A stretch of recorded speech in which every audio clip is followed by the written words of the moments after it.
नमस्कार दोस्तों, स्वागत है आपका हमारे YouTube channel engineer Kunal Tiwari classes में। मैं मनीष कुमार शर्मा एक बार फिर स्वागत करता हूं आपका। और हम संविधान पढ़ रहे थे और संविधान में हमने भाग 1 पढ़ लिया था और राज्यों का पुनर्गठन पढ़ लिया था। आगे चलते हैं, आज हमारा टॉपिक रहेगा संविधान का भाग 2। भाग 2 में लिखा हुआ है नागरिकता के बारे में। किसके बारे में दोस्तों? नागरिकता के बारे में। नागरिकता संबंधित इस भाग में अनुच्छेद है 5 से 11। दोस्तों, पहली बात तो यह कि नागरिकता देता कौन है हमारे देश में। तो हमारे देश में नागरिकता प्रदान की जाती है केंद्रीय गृह मंत्रालय के द्वारा। केंद्रीय गृह मंत्रालय बोले तो केंद्र सरकार का जो गृह मंत्रालय है वो नागरिकता प्रदान करता है। राज्यों के गृह मंत्रालय या राज्य सरकार नागरिकता प्रदान नहीं कर सकती। दोस्तों, हमारे देश में इकहरी नागरिकता का प्रावधान है। कैसी नागरिकता है हमारे देश में? इकहरी नागरिकता है। और ये इकहरी नागरिकता हमारे देश में है जिसका प्रावधान हमने कहां से ग्रहण किया था? ब्रिटेन से ग्रहण किया था। कहां से लिया है दोस्तों? ब्रिटेन से लिया है। हमारे देश के जम्मू कश्मीर में, कौन से प्रांत में? जम्मू कश्मीर प्रांत जो था, राज्य जो था, उसमें दोहरी नागरिकता का प्रावधान था। लेकिन अब तो वो प्रावधान समाप्त कर दिया गया, अनुच्छेद 370 हटा दिया गया है। जो दोहरी नागरिकता का प्रावधान था वो हमने लिया था अमेरिका से। कहां से लिया था? अमेरिका से। लेकिन वर्तमान में ये प्रावधान हमारे देश में है नहीं। जम्मू कश्मीर से हमने अनुच्छेद 370 हटा दिया गया है, तो वहां पर भी अब इकहरी नागरिकता है। यानी कि अब संपूर्ण भारत में कैसी नागरिकता हो गई है? इकहरी नागरिकता हो गई है। इकहरी नागरिकता का प्रावधान हमने कहां से ग्रहण किया है? इसकी प्रेरणा हमने कहां से ली है? ब्रिटेन से ली है। देखो दोस्तों, हमारे देश में विदेशी लोग भी आते हैं, रहते हैं। कोई काम करने आता है, नौकरी करने आता है, कोई इलाज करवाने आता है, कोई पढ़ने आता है, कोई घूमने फिरने आता है। और हम जैसे हमारे देश के मूल नागरिक भी हैं। तो उनमें और हम में क्या फर्क है? अर्थात किसी को भारत की नागरिकता मिल जाती है तो क्या अंतर आ जाता है उसके, अगर वो वीजा लेकर के आया है और अगर उसे नागरिकता मिल जाती है तो क्या फर्क आ जाता है? तो देखिए, भारत का नागरिक, जिसके पास भारत की नागरिकता है, वह भारत में सरकारी नौकरियों के लिए अप्लाई कर सकता है। इसके अलावा वो भारत में राशन कार्ड बनवा सकता है, वोटर कार्ड बनवा सकता है, आधार कार्ड बनवा सकता है, सरकारी नौकरियों के लिए अप्लाई कर सकता है, चुनाव लड़ सकता है, चुनाव में वोट कर सकता है, उसे मताधिकार भी मिल जाता है। इसके अलावा भारतीय संविधान में जो मौलिक अधिकार हैं भाग 3 के अंतर्गत, वहां अनुच्छेद 15, 16, 19, 29 और 30, अनुच्छेद 15, 16, 19, 29, 30 में जो मौलिक अधिकार हैं, ये मौलिक अधिकार भी केवल और केवल भारतीय नागरिकों को ही दिए जाते हैं। ये विदेशियों के पास या जो वीजा लेकर के जो आए उन्हें ये मौलिक अधिकार नहीं दिए जा सकते। अच्छा, इसका मतलब ये है कि इनके अलावा बाकी सारे मौलिक अधिकार विदेशियों को भी भारत में दिए जाते हैं। लेकिन ये अनुच्छेद 15, अनुच्छेद 16, अनुच्छेद 19, 29 और 30, इसमें वर्णित जो मौलिक अधिकार हैं, समानता का अधिकार अनुच्छेद 15, अनुच्छेद 16 लोक नियोजन में समानता, अनुच्छेद 19 प्रेस की आजादी, बोलने का अधिकार, निवास करने की आजादी, इस तरह की 6 आजादियां। अनुच्छेद 29 में है भाषा, लिपि और संस्कृति को बनाए रखने का अधिकार। और अनुच्छेद 30 में है अपना शिक्षण संस्थान खोलने का अधिकार। ये 5 मौलिक अधिकार ऐसे मौलिक अधिकार हैं जो केवल और केवल भारतीय नागरिकों को ही दिए जाते हैं। तो दोस्तों, हम पढ़ रहे थे संविधान का भाग 2 और भाग 2 में लिखे हुआ है नागरिकता के बारे में। देखिए दोस्तों, हमारे संविधान निर्माताओं के लिए यह भाग का निर्माण करना या इसके लिए अनुच्छेद बनाना बड़ा कठिन था। उनको समझ में ही नहीं आया कि इसमें कैसे किया जाए काम, इसमें क्या तो लिखा जाए क्या नहीं लिखा जाए। इसलिए डॉक्टर भीमराव अंबेडकर कहते हैं कि संविधान का भाग 2 सर्वाधिक कठिन और उलझा हुआ भाग है जो हम संविधान निर्माताओं को समझ में ही नहीं आया। इसलिए हमने उस समय की जरूरतों को पूरा करने के कानून तो बना दिए और आगे के नियम बनाने के लिए संसद को कह दिया। अर्थात इस भाग में जो अनुच्छेद हैं उसमें केवल उस समय, अर्थात जब हमारा देश आजाद हुआ था, बंटवारा हुआ था, उस समय की जरूरतों को पूरा करने के अनुच्छेद ही लिखे हुए हैं। बाकी के नए नियम भारतीय संसद के द्वारा बनाए गए हैं। तो एक एक करके पहले इन अनुच्छेदों को देख लेते हैं। अनुच्छेद 5, अनुच्छेद 5 में लिखा हुआ है संविधान लागू होने के समय भारत की नागरिकता के लिए आवश्यक शर्तें। अनुच्छेद 5 में क्या लिखा हुआ है? संविधान लागू होने के समय भारत की नागरिकता के लिए आवश्यक शर्तें, कि जिस समय हमारा संविधान लागू हुआ उस समय किसे भारत का नागरिक माना जाएगा और किसे भारत का नागरिक नहीं माना जाएगा, वो उन शर्तों का उल्लेख किया गया है। कौन से अनुच्छेद में? अनुच्छेद 5 में। अर्थात उस समय इस अनुच्छेद में कई सारी शर्तें जुड़ी हुई हैं, लेकिन सबसे महत्वपूर्ण शर्त है वो ये है कि जो व्यक्ति 1935 के भारत में, 1935 का भारत अर्थात अंग्रेजों के समय जो भारत हुआ करता था, यानी कि वर्तमान पाकिस्तान और वर्तमान बांग्लादेश, ये सारा मिलाकर के एक ही भारत हुआ करता था, कि जो 1935 के भारत में भारत का नागरिक है, बंटवारे के बाद वो भारतीय इलाके में रहता है, रहने आ गया है, तो उसे क्या माना जाएगा? भारत का नागरिक माना जाएगा। आगे चलते हैं। अनुच्छेद 6। अनुच्छेद 6 में लिखा हुआ है पाकिस्तान से भारत आने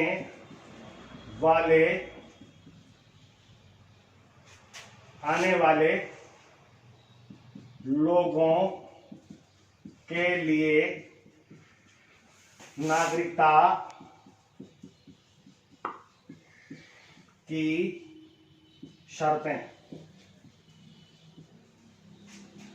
कि जो लोग बंटवारे के समय पाकिस्तान छोड़कर के भारत आ गए हैं, उन्हें किन शर्तों के आधार पर भारत की नागरिकता प्रदान की जाएगी, इन शर्तों का उल्लेख किया गया है अनुच्छेद 6 में। और शर्त वही कि जो 1935 के भारत में भारत का नागरिक था, चाहे वो लाहौर में रहता था, इस्लामाबाद में रहता था, ढाका में रहता था, यानी बांग्लादेश में कहीं रहता था, लेकिन बंटवारे के समय वो उस इलाके को छोड़कर के अगर भारत के इलाके में रहने के लिए आ गया है, तो भी उसे अनुच्छेद 6 के अनुसार भारत का नागरिक माना जाएगा।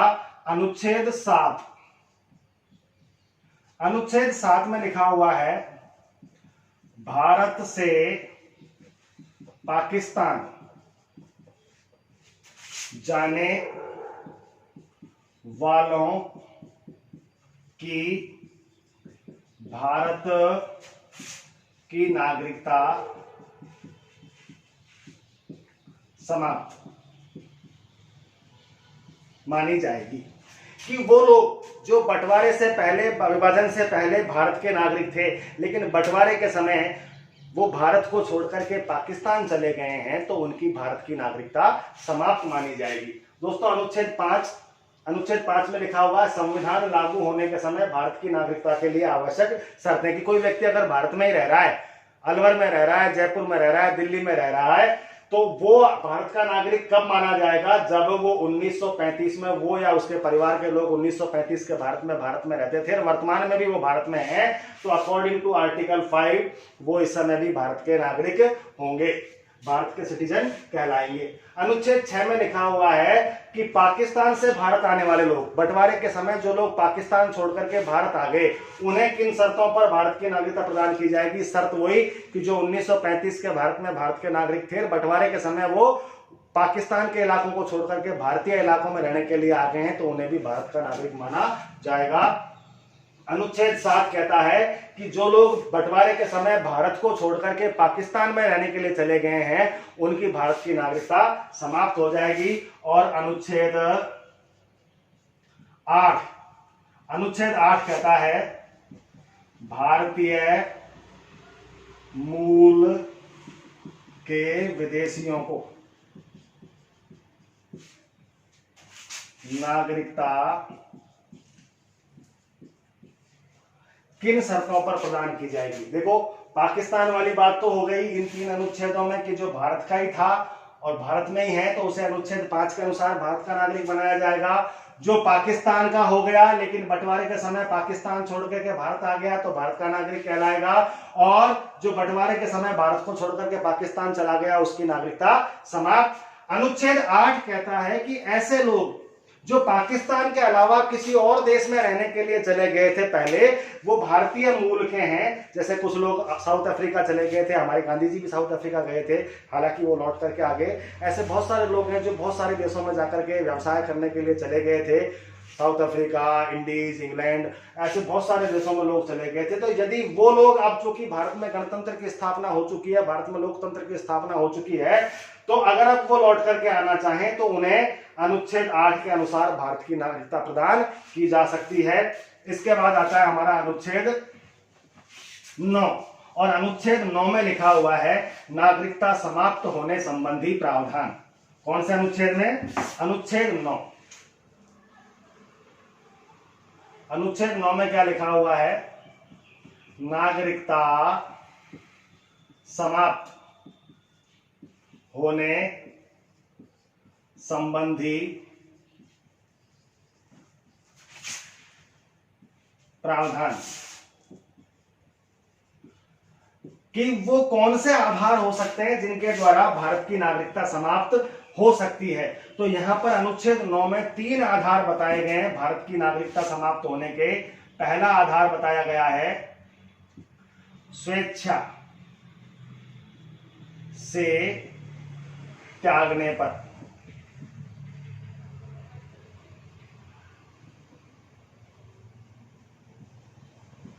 दूसरा आधार बताया है दूसरे देश की नागरिकता लेने पर। और तीसरा आधार बताया है नागरिकता समाप्त होने का देश विरोधी या आतंकवादी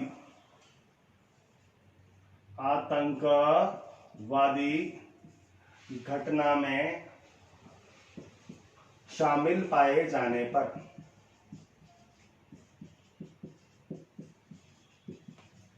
ये 3 आधार है दोस्तों हमारे देश में नागरिकता समाप्त होने के, कि कोई व्यक्ति स्वेच्छा से नागरिकता छोड़ना चाहे। कोई व्यक्ति अगर स्वेच्छा से नागरिकता छोड़ना चाहता है तो उसकी नागरिकता समाप्त की जा सकती है। कोई व्यक्ति स्वेच्छा से नागरिकता क्यों छोड़ना चाहेगा? क्योंकि बहुत सारे देशों में यह प्रावधान है, जैसे अमेरिका।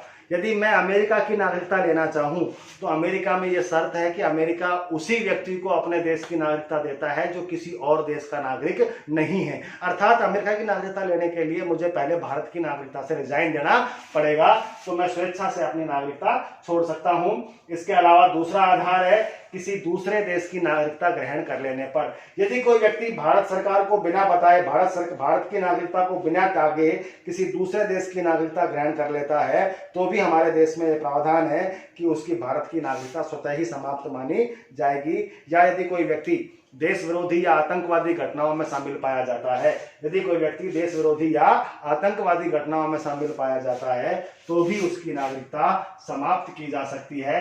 तो ये है हमारे देश में 3 प्रावधान अनुच्छेद 9 के अनुसार भारत की नागरिकता समाप्त हो सकती है, जिनके द्वारा अगर कोई इन शर्तों को पूरा करता है तो। अनुच्छेद 10। अनुच्छेद 10 में लिखा हुआ है कि सरकार चाहे तो किसी की नागरिकता बनाए रख सकती है।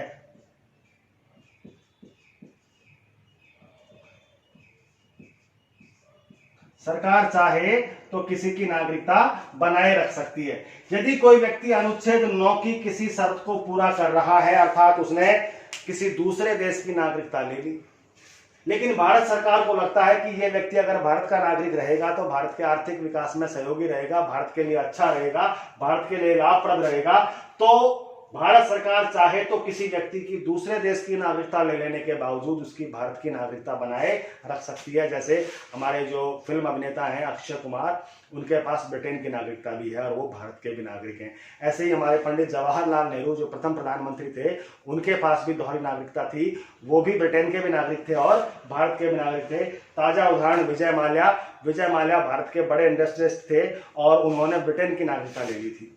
कानूनन अकॉर्डिंग टू आर्टिकल 9 उन्होंने ब्रिटेन की नागरिकता ले ली तो उनकी भारत की नागरिकता स्वतः ही समाप्त। लेकिन भारत सरकार को लगा कि बड़े उद्योगपति हैं, इनके बहुत सारे कारखाने उद्योग लगे हुए हैं भारत में, बहुत सारे भारतीयों को इन्होंने रोजगार दे रखा है, और यदि हमने इनकी भारत की नागरिकता समाप्त कर ली तो ये पूरी तरह से ब्रिटेन के नागरिक हो जाएंगे। धीरे धीरे ये अपने उद्योग धंधों को, व्यवसायों को भी उधर ही शिफ्ट कर लेंगे, तो इससे भारत का बड़ा आर्थिक नुकसान हो जाएगा। इसलिए जब उन्होंने ब्रिटेन की नागरिकता ग्रहण कर ली, उसके बावजूद उनकी भारत की नागरिकता बनाए रखी। ये अलग बात है कि उन्होंने देश को 9,000 करोड़ का चूना लगा दिया। आगे चलते हैं, अनुच्छेद 11। अनुच्छेद 11 में लिखा है कि संसद को अधिकार होगा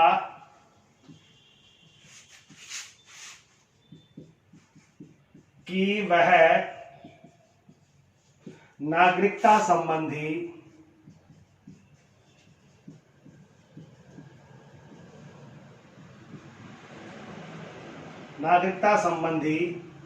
नए प्रावधान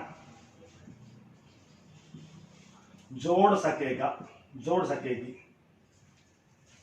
कौन? संसद को यह अधिकार होगा कि वो नागरिकता संबंधी नए प्रावधान जोड़ सकेगी। तो ये था हमारा भाग 2 के अनुच्छेद 5।